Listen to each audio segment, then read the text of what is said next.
One day, she got an invitation to attend an event. It was the night of the Abuya Film Awards. The hall was full of lights, music, and excited voices. Everyone was dressed to impress. Yet, inside, Amara felt strangely alone. She wore a dress worth more than her father's house, real jewels she had paid for with her own hard work, and a smile that was beginning to feel heavy on her face. As she walked on the red carpet, cameras flashed non-stop, calling out her name. The noise was everywhere. Then her heel caught the edge of her gown, and she stumbled. People gasped. Before she could fall, a strong hand held her steady. A deep, calm scent filled the air. She looked up and met the eyes of Alhaji Karim Suleiman. He was not a young man. He was about 43, but he stood with quiet confidence. He did not look at her like a famous actress or a showpiece. He looked at her like someone who could see she was tired inside. "Be careful," he said kindly.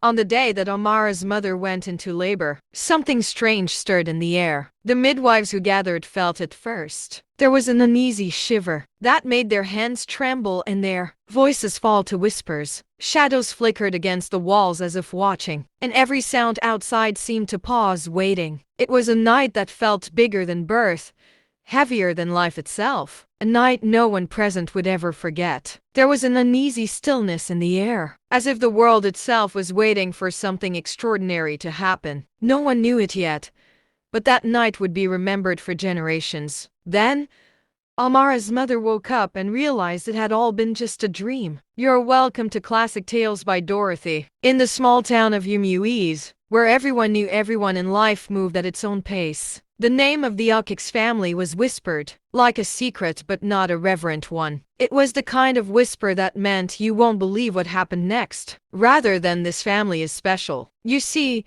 on the day that Amara's mother put to birth, it was a night to remember. It was not just because Amara finally decided to show up, but because the river seemed to have changed course, and the sky was throwing every kind of tantrum: rain, thunder, the works. The villagers said it was as if the gods were trying to send a message, but the only message they got was that Amara was here, and she was already shaking things up. Little did they know, this was just the beginning of the storm. As Amara grew older, people didn't see her as an ordinary child. They watched the way she behaved, calm, confident, and sure of herself. Even though her family didn't have much, even as a young girl, Amara walked like someone who believed her life would be bigger than her situation. She didn't act like a child born into struggle. There was something different about her, a confidence that didn't match her family's situation. Even as a little girl, she walked with a kind of calm strength, as if she knew she was meant for more. By 17, Amara had become the steady support of the Aki family, the one who found a way to make little things go far. She sold roasted plantain by the roadside, smiling warmly at anyone who came by. Her laughter was soft, her eyes calm, and every small amount she made felt like one more chance for her family to hold on. Amara was already wiser than many adults around her. She woke up before sunrise to help her mother, then headed out to the roadside with her tray of roasted plantain. She carried her family's worries quietly, never complaining,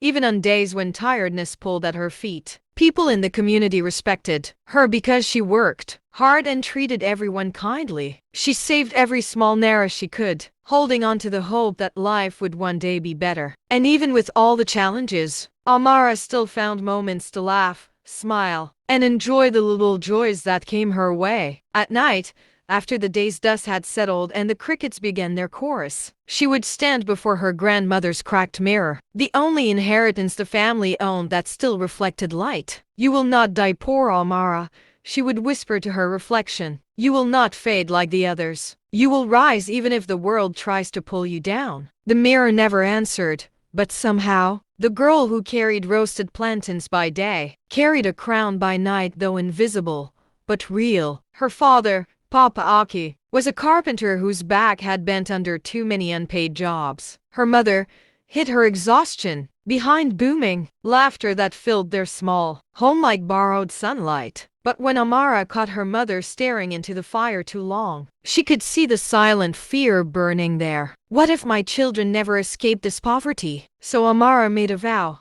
not to the gods, but to herself. She would become the escape. What she didn't know was that fate had already set the stage for her, a stage that would glitter, deceive, and nearly destroy her. It began one scorching afternoon when a sleek black SUV rolled into the village, its tires crushing red dust like fragile dreams. The car stopped right in front of her plantain stall, and from it stepped Chief Obinna Nwoko, the Lagos film magnate whose name carried power like thunder. He watched her from behind his sunglasses, the poise, the confidence, the strange calm in her eyes, and smiled, as though recognizing something he'd been searching for. "Young lady," he said, his voice low and smooth, "have you ever acted before?" Amara blinked. "Only in my dreams, sir." That single line, simple, innocent, and fearless, would become the spark that ignited the fire of her destiny. Later that evening, the sun had softened into a burnt orange glow, casting long shadows across the Aki compound. Amara was still shaken by what had happened, replaying Chief Obinna's words in her mind like a song she couldn't turn off. Inside the compound, her parents were sorting cassava when the sound of a car engine rolled slowly toward their gate. Amara's mother looked up. "Who is coming here at this time?" Her father stood, wiping his hands on a faded wrapper. "Maybe one of your customers," he teased. But Amara's heart jumped. She already knew. The sleek black SUV pulled in again, shining like it didn't belong to any road in the village. Chief Obinna stepped out, this time without the sunglasses, showing the seriousness in his eyes. "Good evening, sir." "Good evening, ma,"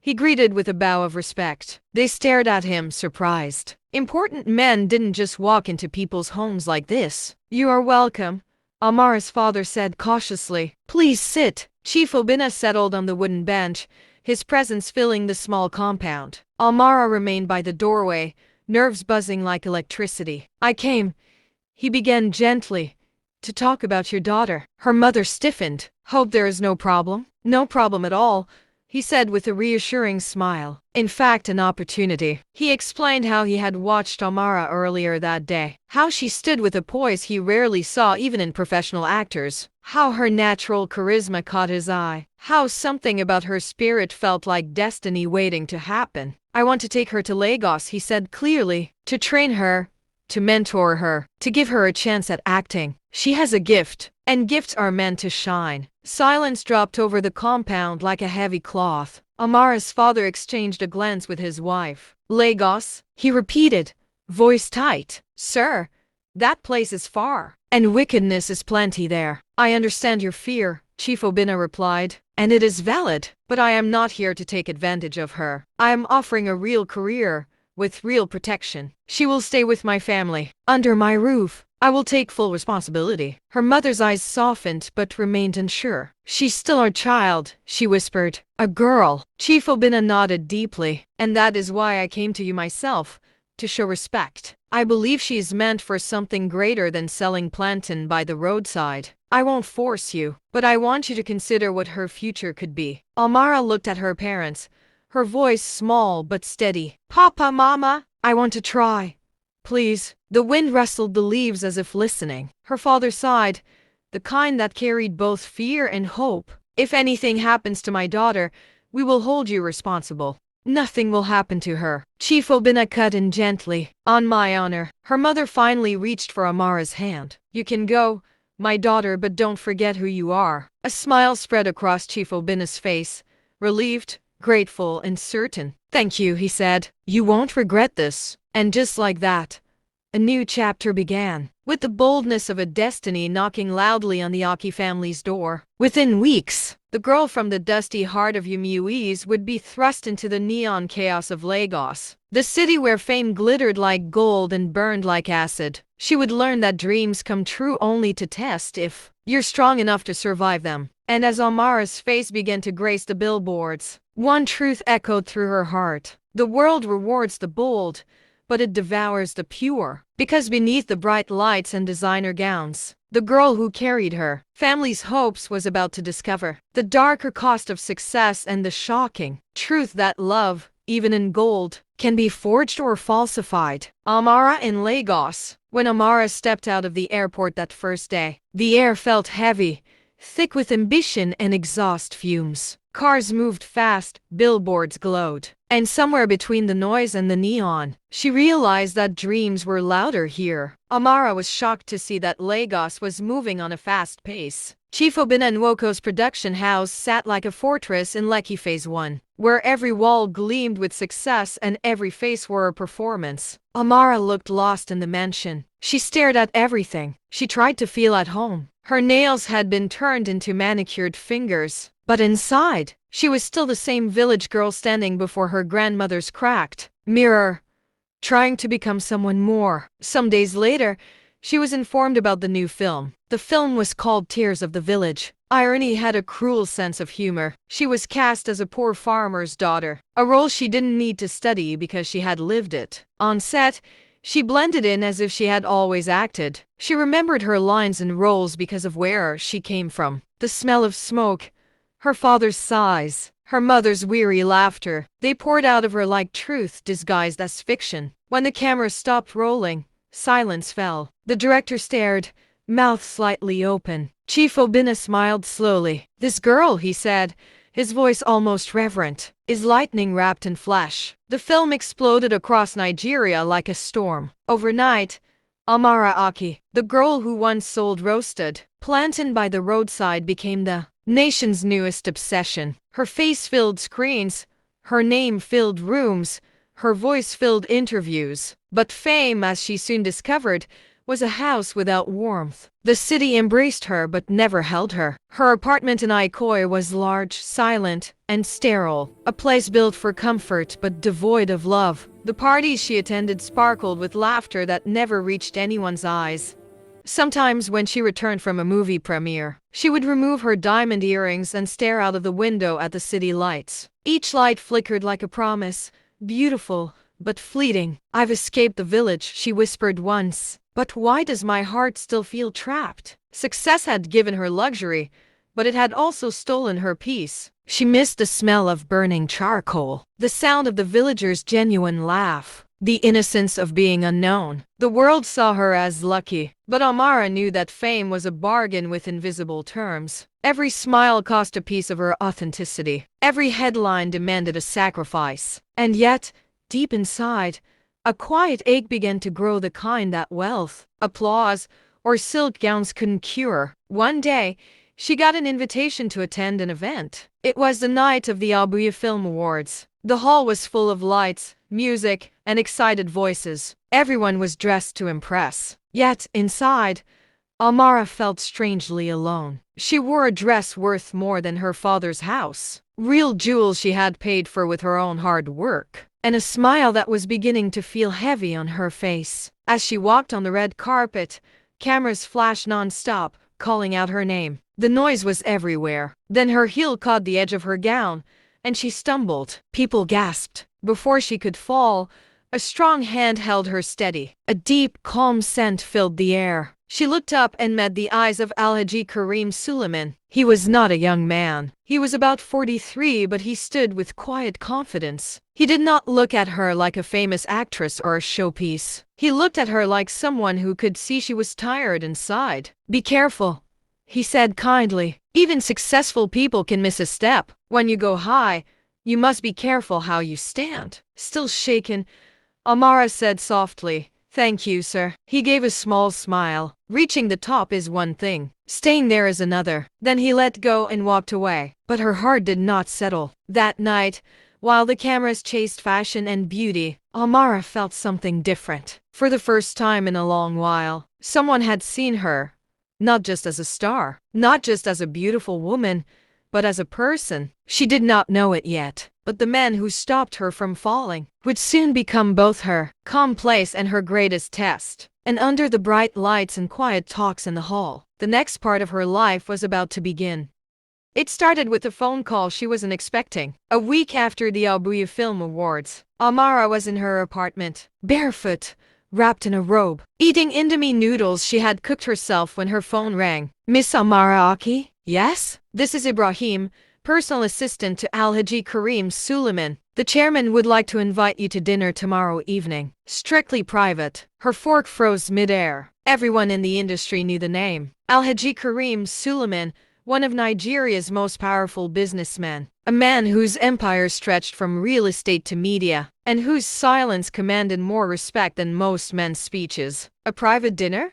With him? She almost declined, afraid it was another power game disguised as generosity. But something about his words at the red carpet lingered in her mind. The higher you rise, the thinner the air becomes. She accepted. The dinner was at the Glass Pavilion, a place so exclusive it didn't appear on Google Maps when Amara arrived. She expected a crowd, cameras, opulence. Instead, she found simplicity. A single candle, 2 plates, and Karim himself, dressed in a plain white kaftan, his wristwatch the only hint of his wealth. He didn't flatter her or talk about her fame. Instead, he asked about her father's carpentry, about her mother's laughter, about the weight of becoming someone people think they own. For the first time in months, she wasn't performing. She was just Amara. When she told him about her village, the dust, the struggles, the dreams, he listened like every word mattered. And when she mentioned how lonely fame felt, he nodded, eyes distant. People think wealth cures loneliness, he said quietly. It doesn't.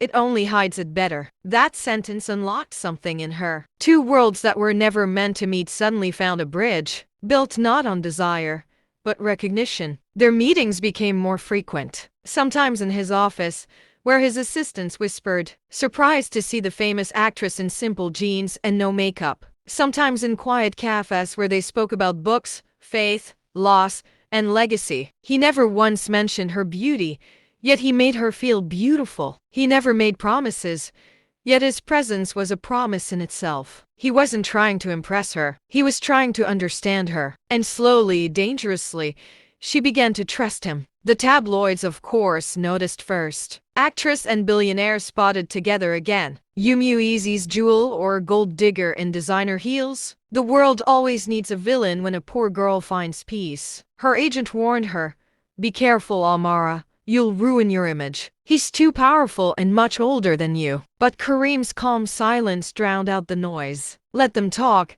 he told her one evening, watching the sunset paint the lagoon gold. They only see surfaces. We know our depth. In those moments, she saw not the billionaire, but the man, a widower who had buried loved ones and learned to live with ghosts. He wasn't offering her a kingdom. He was offering her peace. And in a world built on applause and betrayal, peace was the most precious thing Amara had ever been given. When he proposed, he didn't kneel. He simply handed her a velvet box and said, Amara, I don't want to add you to my world. I want to build a new one with you. Her heart trembled, not because of the ring, but because she knew the price of stepping into his life. The world would never forgive her for marrying him. But she wasn't living for the world anymore. The wedding was small, elegant, and filled with whispers. Socialites smiled for photos while gossiping behind their fans. She trapped him. He's much older than her. Let's see how long it lasts. Amara smiled anyway, not because she didn't hear them, but because she no longer needed their approval. As Karim slipped the ring on her finger,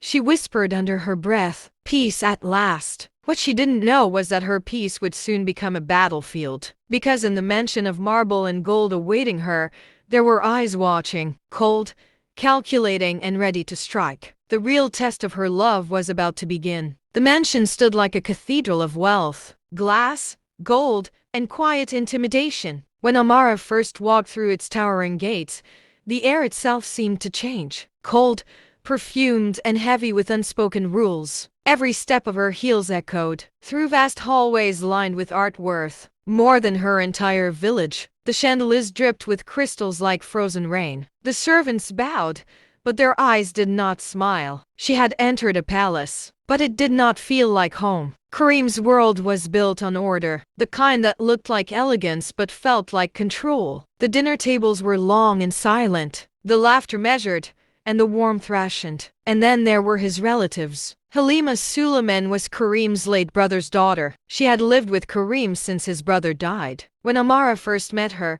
she wore white, crisp, structured, flawless. Her beauty was sharp, like a diamond with no warmth. She approached Amara not with welcome, but with curiosity, the kind one reserves for a new artifact in a museum. You must be the actress, Halima said, her lips forming a perfect, cold smile. My uncle's inspiration. Amara smiled gently. His wife, actually. Halima had not attended the wedding because she was out of the country completing her education. The silence that followed was glacial. From that moment, Amara understood.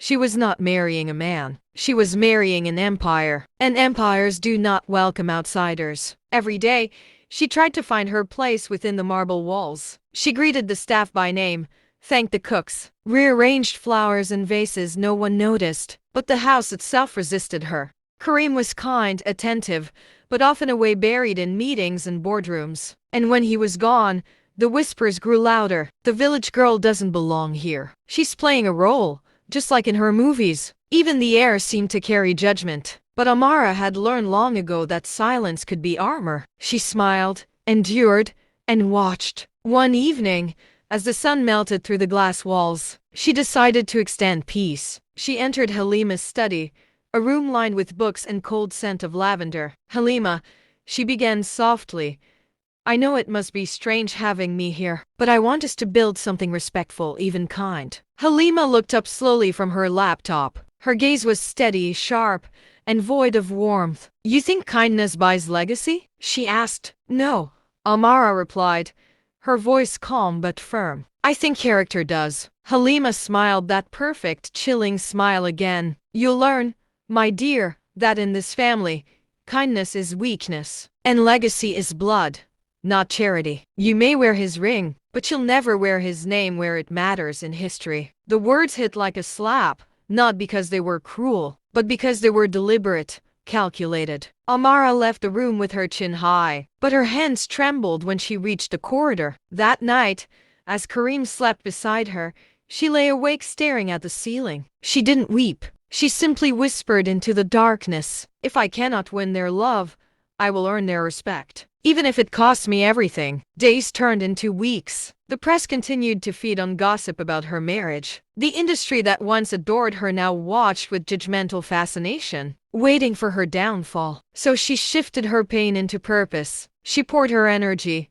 her connections, and her wealth into a foundation, the Rising Daughters Initiative. It began as a small scholarship for underprivileged girls, but quickly evolved into a movement, one that built classrooms, trained artisans, and gave girls from forgotten villages a voice. When the press mocked her for rebranding herself as a saint, she smiled. Let them laugh. It was the same laughter that had once followed her plantain stall. But when Karim read the headlines, his face softened with pride. You've done more with my name in 1 year than I did in 10, he told her. For the first time, Amara felt the mansion's walls shift, not with warmth, but with quiet acknowledgement. But Halima saw something else, a threat. The same woman she dismissed as a gold digger was now being celebrated on magazine covers for her philanthropy. Politicians praised her, investors admired her, and Karim's pride in her grew stronger every day. It wasn't jealousy alone that burned Halima. It was fear. Because when power lives in silence and grace,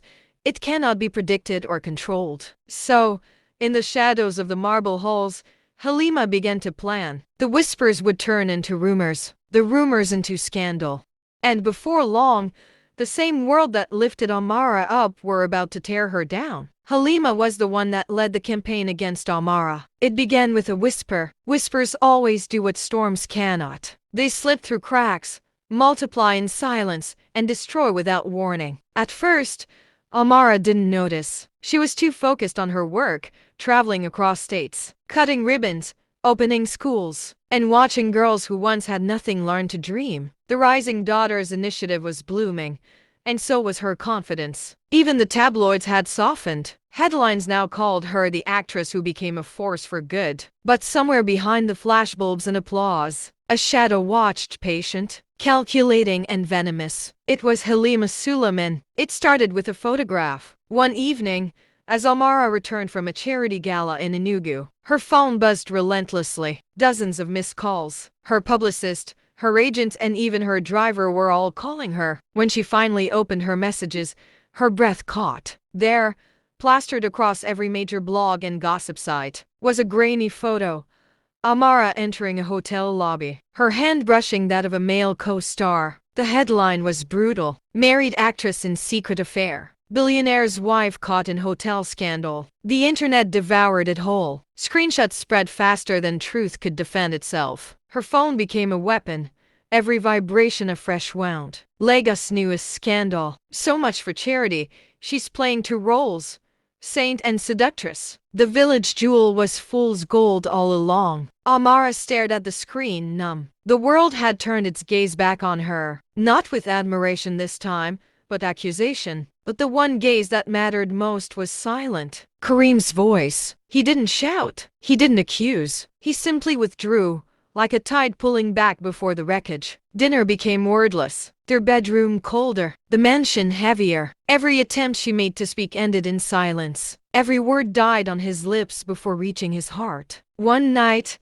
unable to bear it any longer, she walked into his study. He sat at his desk surrounded by shadows and half-burned candles, papers scattered, his glasses in his hands. "Kareem," she whispered, her voice trembling, "please look at me." He didn't move. "You've seen what they're saying," she continued, "but you know me. You know I would never." "Do I?"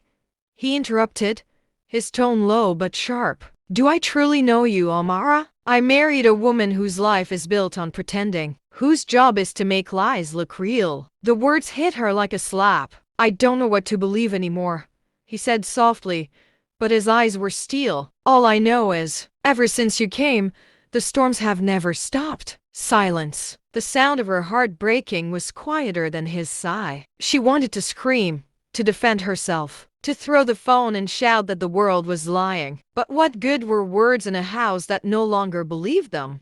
So she did what she had always done when the world refused to see her truth. She walked away. The next morning, the staff found her side of the closet empty, her jewelry untouched, her note short. "I'd rather be doubted in peace than loved in suspicion." She left Lagos that night with one suitcase and a heart heavy enough to sink a city. Her village welcomed her with the same red dust and open arms that had birthed her. Her mother didn't ask questions. She simply held her daughter as if she could hold the pain still. For days, Amara said nothing. She cooked, fetched water, and helped her father in the workshop. But at night, she sat under the mango tree, watching the stars fade behind clouds, the same way her life had vanished behind lies. Still, deep down, a single ember of defiance burned. Her parents were not in support of the marriage and had refused to attend. They gave up when Amara insisted on getting married to Kareem. Amara's mind was in turmoil. She regretted not listening to her parents. She may have lost her reputation, she said to herself, but she would not lose her truth. Weeks later, that ember became action. Through quiet connections and loyal friends, Amara began a private investigation. She didn't want revenge. She only wanted proof and closure. The results arrived in a plain brown envelope. Inside were records, payments, messages, screenshots, evidence that the entire scandal had been fabricated. The photos were doctored, the hotel incident staged, and the source of the payment trail led straight to Halima Suleiman. Amara's breath caught. Her fingers trembled as she turned each page. Why did Halima hate her so much? She could destroy Halima with this, expose her publicly, crush her uncle's trust in her completely. But as she stared at Kareem's face in an old framed photo on her nightstand, the one she still carried, her resolve faltered. To reveal the truth meant to break him again. And even after all the pain, she couldn't do it. So she did the hardest thing a wounded woman can do. She chose silence, not from weakness, but from love. But fate, it seemed, had a sense of justice. A month later, the journalist who had leaked the photos was arrested on unrelated fraud charges. Under pressure, he confessed everything: the bribes, the orders, the entire plot. The story broke everywhere. Business moguls' knees behind vicious campaign against uncle's wife. The world gasped. The same mouths that had condemned Amara now rushed to praise her resilience. And Kareem, broken by shame, drove through the night to find her. He arrived in Amara's village before dawn, stepping out of a sleek car into the red dust of her world. She was standing by her old plantain stall, helping her mother sort bananas. When he saw her, he didn't speak. He walked up to her, knelt in the dirt, and whispered, "Amara, I failed you. I let fear speak louder than the truth you showed me every day." Tears slipped down his face, the kind that no man could fake. Amara held him up, and said, "I wasn't hurt because you doubted my loyalty, Karim," she said quietly. "I was hurt because you doubted my soul." They hugged each other thereafter, and in that dusty morning light, their love was XGT. Love doesn't survive by being flawless. It survives by being forgiven. Karim pleaded with Amara's parents to forgive him. He promised them that things would be better than before. When they returned to Lagos, Karim quietly dissolved the inner circles of his company that had fanned the gossip. He removed Halima from her executive role and sent her abroad. Not in anger, but in mercy. For months, life returned to a kind of normal. The media, hungry for new scandals, moved on. Karim and Amara worked together, not just as husband and wife, but as partners. She helped him revamp the Suleiman Foundation, focusing on rural education and women's empowerment. Her gentle humility softened even his toughest board members. For the first time, she felt she belonged, not because she had conformed, but because she had transformed the space around her. In the evenings, they sat together by the garden, listening to the soft hum of Lagos at night. Karim would often take her hand and say, "You turned my empire into a home, Amara.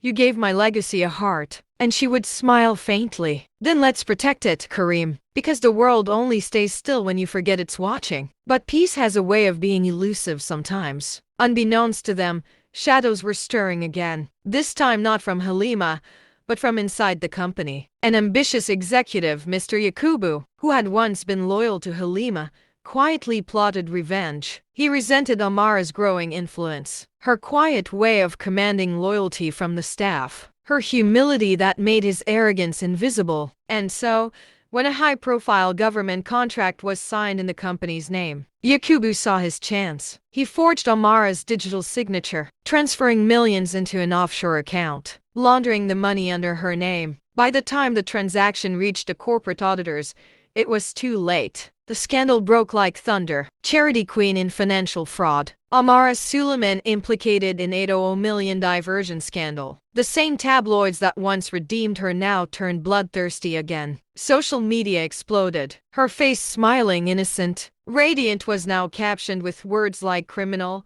thief, and fraudster. She was summoned for questioning. Paparazzi swarmed her car. Her staff panicked. And once again, Karim's empire began to tremble. That night, Amara sat alone in her study, staring at the official documents, the ones bearing her signature. Her hands shook. She knew she hadn't signed them. She could see it. The subtle curl of the eye that wasn't hers. But proving it would be another battle. Karim walked in, his face pale. He didn't speak for a long time. The silence between them felt like a chasm. They had crossed once before and now stood at the edge of again. "Tell me it isn't true," he said finally, his voice barely above a whisper. Amara met his eyes, steady but broken. "I didn't do this, Karim. I swear on everything I love. Someone used my name and my trust." He looked at her for a long, heavy moment. And this time, instead of doubt, there was something deeper in his gaze. Fear. Fear that history might be repeating itself. "Then we'll fight it," he said at last, voice firm. "Together." But deep inside, Amara knew the storm that was coming would not just test their love. It would test their faith. Because this time, her enemies weren't after her name. They were after her soul. A month later, Amara stood before a judge, her heart pounding with fear and disbelief. A staff member she once trusted had filed the case against her. In that moment, everything she had built seemed to hang in the balance. The courthouse was a circus of flashing cameras and murmuring reporters. Each word cut Amara like glass. She stepped out of the black SUV wearing a plain gray dress and a white headscarf. No jewelry, no makeup, just quiet dignity. Beside her, Karim walked like a man caught between two worlds, one built by power, the other crumbling under guilt. Every corner of Lagos seemed to have gathered to witness the fall of the perfect wife. Placards waved in the humid air. "Justice for the people. No one is above the law." "Mrs. Suleiman, did you steal the $800 million? Were you acting when you said you were innocent? Where is your co-conspirator?" Whispers filled the courtroom as the charges were read aloud. Amara's defense lawyer, Barrister Dyke, was calm and deliberate. Screens displayed the bank statements, the emails, the digital signature, each bearing her name. Every document was perfect, too perfect. And yet, Amara knew she hadn't signed a single one. As the evidence piled up, whispers filled the room. She could feel them crawling up her spine. The disbelief, the betrayal, the disgust. Her parents had called her to reassure her that God would fight for her and vindicate her. That alone made Amara to stay uplifted. By the second week of the trial, the prosecution called a witness, Mr. Yakubu, the same man who had forged her signature. When he walked into the courtroom, Amara's breath caught. Mr. Yakubu, the prosecutor began. Did Mrs. Amara Suleiman instruct you to carry out these transactions? Yes, Yakubu said smoothly. She told me it was for a secret donation to her foundation. I warned her it was illegal, but she insisted. Gasps filled the courtroom. Amara's lawyer rose instantly. Objection, my lord. There's no proof of this claim. Only his word. The judge adjusted his glasses. The court will hear the witness out. Yakubu's lips curved. She said it was for the girls in the north, to build schools. But when I traced the funds, they ended up in an offshore account under her name. I merely obeyed my superior. He paused, looked directly at Amara, and added quietly, she told me, no one will ever find out. The courtroom erupted. Cameras flashed. People shouted. Even the judge had to bang the gavel repeatedly to restore order. Amara's heart pounded. Her vision blurred. For the first time since the trial began, she looked at Karim, desperate, pleading for belief. But his eyes were unreadable. Not cold, not angry, just lost. As if he was watching his entire world dissolve again. That night, Amara sat in her room, staring at the window. The moonlight crept in like a wounded truth. She could feel the weight of every choice, every silence, every mercy she'd shown the world now turning against her. Her only prayer was whispered through tears. God, if truth still has a voice, let it speak before it's too late, she prayed. And then, fate answered. 3 days before the final verdict, Barrister Dyke received an anonymous flash drive. No name, no note. Just a small silver drive left at his office door. When he plugged it in, the screen filled with a video, hidden camera footage from an old boardroom meeting. In the video, Yakubu sat with 2 other men, laughing over drinks. One of them said, "You're sure it can't be traced back to us?" Yakubu replied with a grin, "Even if it is, I'll say she ordered me. The actress, Madame Suleiman, will play the perfect scapegoat. She must regret ever marrying our boss." The recording was dated a week before the scandal broke. It was enough to shatter everything. In court, when the video was played, the silence was deafening. Yakubu's face drained of color. His lawyer tried to object, but the evidence was undeniable. The judge's gavel struck like thunder. This court finds Mrs. Amara Suleiman not guilty. The room erupted, some in shock, others in joy. Amara closed her eyes, tears streaming freely. Karim rushed forward, his arms wrapping around her, trembling with relief. "I'm sorry," he whispered, voice breaking. "You should not be going through all these." But Amara only said softly, "Truth has its own timing, Karim. It just needed to find its voice." The press changed its tune overnight, from fraudster wife to woman of grace. But Amara no longer cared. The applause meant nothing now. All she wanted was silence, peace, and purpose. Yet even as she walked free, a small thought gnawed at her. Who had sent that video? And why now? Because somewhere, in the dark corners of power, another shadow had moved. In all, she thanked God for the intervention. That evening, she sat by the wide windows. Karim stood behind her. "The world owes you an apology," he said softly. "I don't need their apology," she replied. "I am just grateful to God that the truth was revealed." 3 days later, a sealed envelope arrived at their home, unmarked, no address, only her name written, Mrs. Amara Suleiman. Inside, there was a note, just 5 words, "We all owe you one," and beneath it, a photograph, a grainy shot of Halima, sitting in a hospital lobby beside an older man Amara recognized instantly. Tund, Karim's longtime assistant, the very one arrested after the embezzlement scandal. The message was clear. Halima had been part of the new plot too, but this time, she wasn't hiding behind others. She was trying to fix what she broke. Amara drove to the hospital alone. When she entered Halima's room, the woman who once carried herself like royalty looked nothing like the cold heiress she had been. She was pale, frail, her beauty dimmed by regret. An oxygen tube ran across her face. She looked up weakly as Amara entered. "You came," Halima murmured. "I wasn't sure if I should," Amara replied, "but I needed answers." Halima gave a small, bitter laugh that ended in a cough. "Of course you did. You always needed truth, even when it hurt." There was silence for a moment. The steady beep of the heart monitor was the only sound between them. Finally, Halima spoke again. "I fell sick abroad and decided to come back to Nigeria. My uncle didn't know about it. Then, Tun brought up the idea to implicate you. I discouraged them but didn't know that they went ahead with the idea," she said, her voice trembling. "He hated my uncle's new focus on the foundation. Said you made him weak. He planned the theft and the forgery. He used Yakubu to frame you. I found out too late that they had gone ahead." Amara's breath caught. "Then why send the video?" Halima's eyes filled with tears. "Not self-pity, but shame. Because I owed you that much. You could have destroyed me after the first scandal, but you didn't.